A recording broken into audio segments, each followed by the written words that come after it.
Welcome ninth class. Today's topic is Reach for the Top. This is chapter 8 of your Beehive textbook. Part 1 is Santosh Yadav. Santosh Yadav एक famous mountaineer है और वो India की first ऐसी lady है जो माउंट एवरेस्ट पर 2 बार जाने का रिकॉर्ड बना चुकी है। और ये रिकॉर्ड उन्होंने उस टाइम में बनाया था जब लेडीज़ की सोसाइटी में रिस्पेक्ट नहीं की जाती थी, उनसे इस तरह के एक्सपेक्टेशंस नहीं किए जाते थे कि वो माउंटेनियरिंग फील्ड में एंटर करेंगी, स्पेशली इंडियन लेडीज़।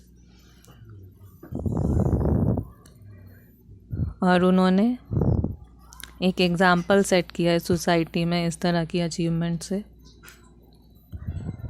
और जब स्टोरी स्टार्ट होती है तो हमें बताया जाता है कि जब संतोष यादव को एक्सपेक्ट कर रही थी उसकी मदर, उस टाइम उनके घर में एक साधु आए थे और उसकी मदर उनका आशीर्वाद चाहती थी।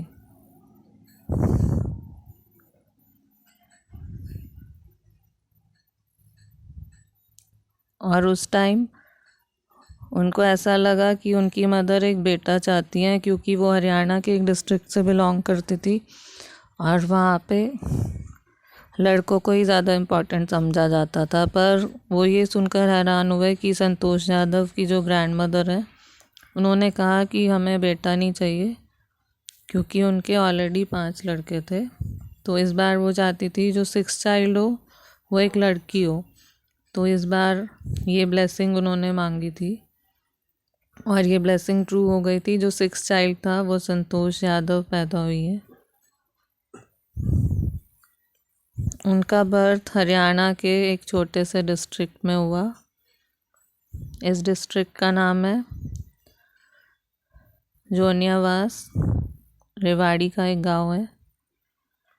और उनका नाम संतोष रखा गया था, जिसका मतलब है कंटेंटमेंट या संतुष्टि हिंदी में। पर उनके नाम के ऑपोजिट उनका नेचर था, क्योंकि वो कभी भी लाइफ में ट्रेडिशनल वे से सेटिस्फाइड नहीं हुई और वो लाइफ को अपने तरीके से जीना चाहती थी। जहाँ बाकी लड़कियाँ ट्रेडिशनल इंडियन ड्रेसेस पहनती थी, संतोष ने एक नया ट्रेंड स्टार्ट किया है। उन्होंने शॉर्ट ड्रेसेस पहनना शुरू किया।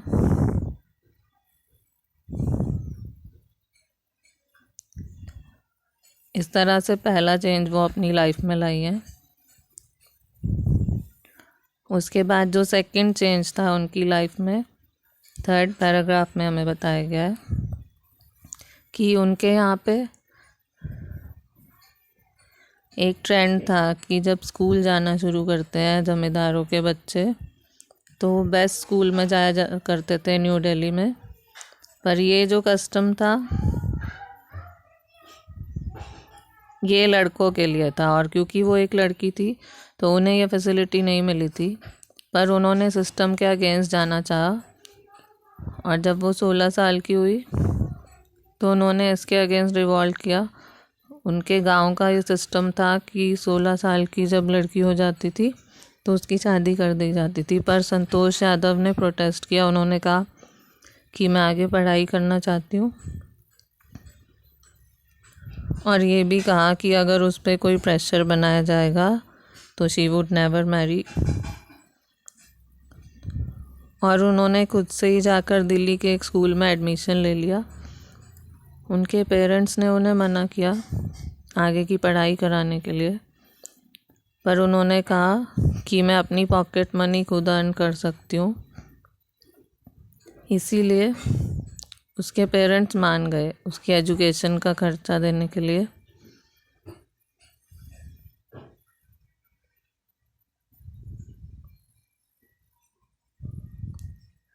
तो इस तरह से वो अपनी पढ़ाई आगे कंटिन्यू करती हैं और हाई स्कूल एग्ज़ामिनेशन उन्होंने पास कर लिया। उसके बाद वो जयपुर चली गई आगे की पढ़ाई के लिए। जयपुर के महारानी कॉलेज में उन्होंने एडमिशन लिया और कस्तूरबा हॉस्टल नाम की जगह पे वो रहने लगी थी। उन्हीं के हॉस्टल के सामने अरावली हिल्स थी।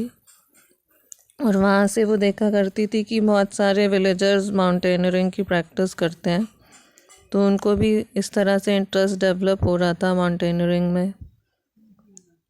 और एक दिन वो जाती है वहाँ पे, माउंटेनियर्स के ग्रुप से वो परमिशन लेती है, if I could join them, और वो लोग उन्हें अपने ग्रुप में एंटर करवा देते हैं। उनको एंट्री मिल गई ग्रुप में, तो उन्हें मोटिवेशन मिलता है क्लाइंबिंग के लिए। Then there was no looking back for this determined young girl. उसके बाद उन्होंने मुड़ के नहीं देखा और इसी फील्ड में आगे अपने इंटरेस्ट को परस्यू किया है।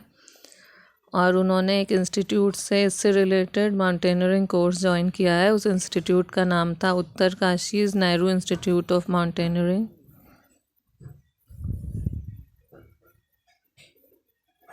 उनका जो कॉलेज सेमेस्टर है वो जयपुर में ख़त्म होने वाला था अप्रैल में।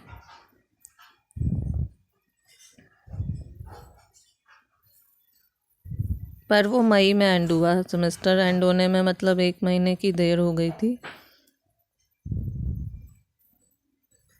इसीलिए वो वापस घर नहीं गई। उन्होंने डायरेक्ट ट्रेनिंग स्टार्ट कर दी। उनको एक लेटर लिखना पड़ा अपने फादर को, और उन्होंने कहा कि मैंने उत्तरकाशी इंस्टीट्यूट में एडमिशन ले लिया है, और इसके बारे में उन्हें इन्फॉर्म किया। उसके बाद हर साल वो एक एक्सपीडिशन पे जाने लगी है, और उनके क्लाइंबिंग स्किल्स जो है टाइम के साथ इम्प्रूव होते रहे, क्योंकि वो कंटिन्यूस प्रैक्टिस में रही हैं इस फील्ड में। और उनकी कुछ क्वालिटीज़ बताई गई हैं चैप्टर में, जिनकी वजह से वो सक्सेसफुल रही हैं। पहली ऐसी क्वालिटी है उनकी आयरन विल, मतलब दृढ़ शक्ति थी उनमें, लोहे की तरह मजबूत, कि वो कभी भी डरती नहीं थी। फिज़िकल एंड्योरेंस, वो फिज़िकली बहुत स्ट्रांग थी। एंड देन मेंटल टफनेस, वो मेंटली टफ थी कि किसी भी प्रॉब्लम से वो कभी नर्वस नहीं हुई है, और अगर वो हारने लगती हैं तो फिर रिपीट करने की आदत है उनमें जब तक कि वो सक्सेसफुल ना हो जाए। उसके बाद 1992 ये ईयर इम्पॉर्टेंट था उनकी लाइफ में। अभी उन्हें अरावली माउंटेनियर्स का ग्रुप ज्वाइन किए हुए 4 साल हो गए थे।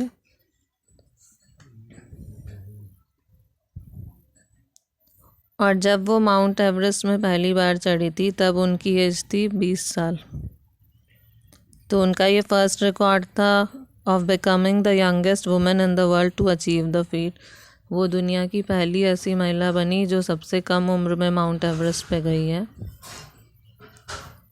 और उनके क्लाइंबिंग स्किल्स, फिज़िकल फिटनेस और मेंटल स्ट्रेंथ से उनके सीनियर बहुत इम्प्रेस हो गए।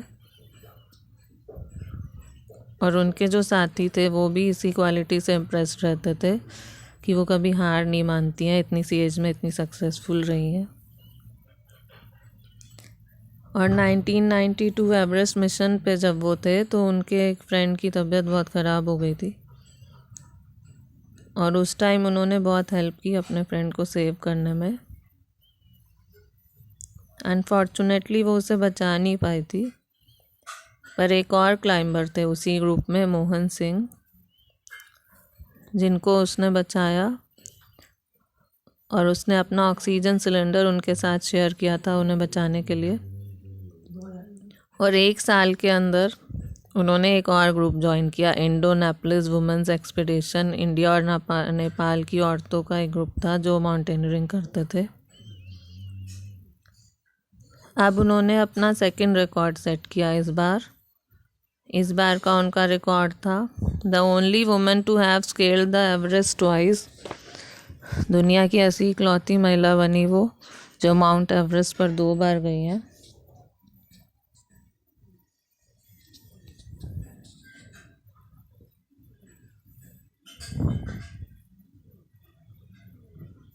और इसी वजह से उनको ऑनर दिया गया था इंडिया की तरफ से, जो इंडिया का टॉप मोस्ट ऑनर है, पद्मश्री। इससे उन्हें सम्मानित किया गया। और चैप्टर के एंड में उन्होंने अपनी फीलिंग्स डिस्क्राइब की हैं कि किस तरह से उन्हें top of the world feel हो रहा था। उन्हीं के वर्ड्स में विद इन कोट्स बताया गया, it took some time for the enormity of the moment to sink in, then I unfurled the Indian tricolour and held it aloof on the roof of the world, the feeling is indescribable, the Indian flag was flying on top of the world, it was truly a spiritual moment, I felt proud as an Indian. तो इस तरह से उन्होंने अपनी feeling describe की है कि उनको कुछ क्षण लगे थे इस फीलिंग को रिकॉग्नाइज़ करने में। वो इतनी ज़्यादा सरप्राइज थी, इतनी ज़्यादा खुश थी कि वो समझ नहीं पा रही थी इस फीलिंग को। जब उन्होंने माउंट एवरेस्ट पे पहुंच के इंडिया का तिरंगा झंडा लहराया था, जिसको कि दुनिया की छत भी कहा जाता है, इस फीलिंग को शब्दों में बताना बहुत मुश्किल है। तब इंडिया का जो झंडा है वो वर्ल्ड के टॉप पे था, सबसे ऊंचाई पर, जहाँ से उसे देखा जा सकता था, और वो एक स्पिरिचुअल मोमेंट था, अपने आप में एक मेमोरेबल मोमेंट, जिसको उन्होंने इंटरनली फील किया है। वो इतनी खुश थी, उनको अपने ऊपर प्राउड फील हो रहा था कि मैं एक इंडियन हूँ। और सबसे बड़ी बात है कि वो एक लेडी थी, इतनी यंग एज में उन्होंने सेकंड टाइम ये अचीवमेंट की थी। और उन्होंने एक और अच्छा काम किया था एज एन एनवायरमेंटलिस्ट। उस टाइम जब वो एवरेस्ट से वापस आ रही थी तो उन्होंने 500 kg गार्बेज इकट्ठा किया, जो कूड़ा होता है वहाँ पे। 500 किलो उन्होंने अपने साथ इकट्ठा किया और उसको वो नीचे लेके आई थी, क्योंकि वो चाहती थी कि हिमालय की जो चोटी है वो हमेशा क्लीन रहे। इस तरह हमें पता चलता है संतोष यादव की जो सक्सेस है उसके लिए वो खुद रिस्पॉन्सिबल है, कि वो सोसाइटी के अगेंस्ट गई हैं और ट्रेडिशन के विरुद्ध जाकर उन्होंने अपनी लाइफ में सक्सेस किस तरह पाई है, किस तरह से उन्होंने अपनी खुशियों को एंड में डिस्क्राइब किया है। उससे पता चलता है कि अगर हम चाहें और हमारे अंदर अगर विल पावर है और फिज़िकली एंड मेंटली हम अपने आप को फिट रखते हैं तो हम लाइफ में कुछ भी अचीव कर सकते हैं। आई होप आपको स्टोरी अब क्लियर हो गई होगी और आप क्वेश्चन आंसर इजीली अचीव कर पाओगे।